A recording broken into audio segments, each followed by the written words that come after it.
Balikan natin ang balita sa cabinet revamp o yung malawakang pagbalasa ng Pangulo ng kanyang gabinete na madalas ginagawa kapag problemado ang isang administrasyon. Tingnan mo na lang ang nakaraang 4 na administrasyon sa nakaraang 25 taon. Sa kanilang lahat, si dating Pangulong Gloria Arroyo ang may pinakamarami at pinakamalawak na mga cabinet revamp.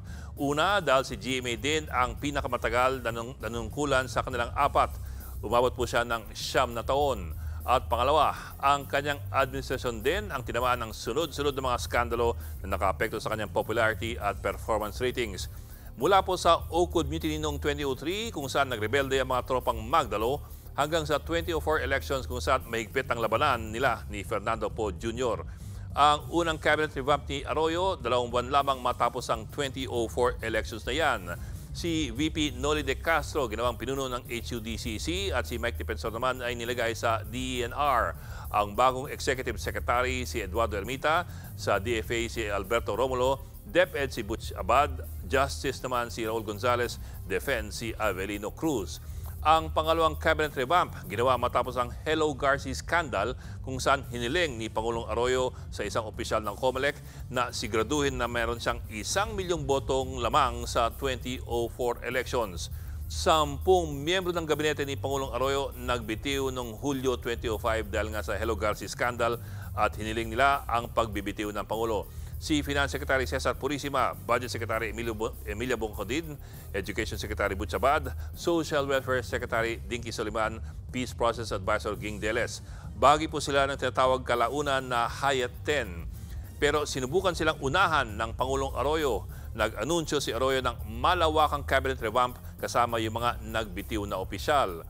Hindi nagtapos ang problema ni Arroyo dyan. Taong 2006, nagdeklara siya ng state of emergency dahil sa withdrawal support ng ilang elite military units. At noong 2007 Manila Pen Siege, nagrebelde muli ang mga rebeldeng sundalo na dati nang nakakulong. Enero 2009 naman, isa na namang cabinet revamp ang inanunsyo ng Malacanang pero hindi na ganun kalawak. Nang bumaba si Arroyo sa pwesto, nakuha niya ang pinakamababang satisfaction rating ng kahit sinong Pangulo. 7 sa bawat 10 Pilipino ang hindi natuwa sa kanyang panunungkulan. Si dating Pangulong Benigno Aquino naman, walang malawakang balasahan. Ang ginawa lamang niya ay i-reorganize ang gabinete sa 5 grupo, gaya po ng Good Governance and Anti-Corruption or Security, Justice and Peace.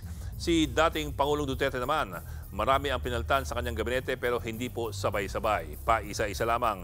Kung meron mang isang grupo na tinanggal, ito po yung mga nominado sa kanyang gabinete ng National Democratic Front bilang bahagi po ng peace-building initiatives nung unang bahagi ng kanyang administrasyon. Si Paeng Mariano, Judy Taguiwalo at Liza Masa nilaglag sa gabinete ng mga SIM na ang relasyon ni Duterte at ng NDF. Mga kapatid, Ed Lingaw po, maging maalam at may pakialam sa mga napapanahong balita sa ating bansa. Para sa mas malalimang pagtalakay at paghimay sa mga issue at headlines, tumutok lamang at pag-subscribe sa social media pages ng News 5.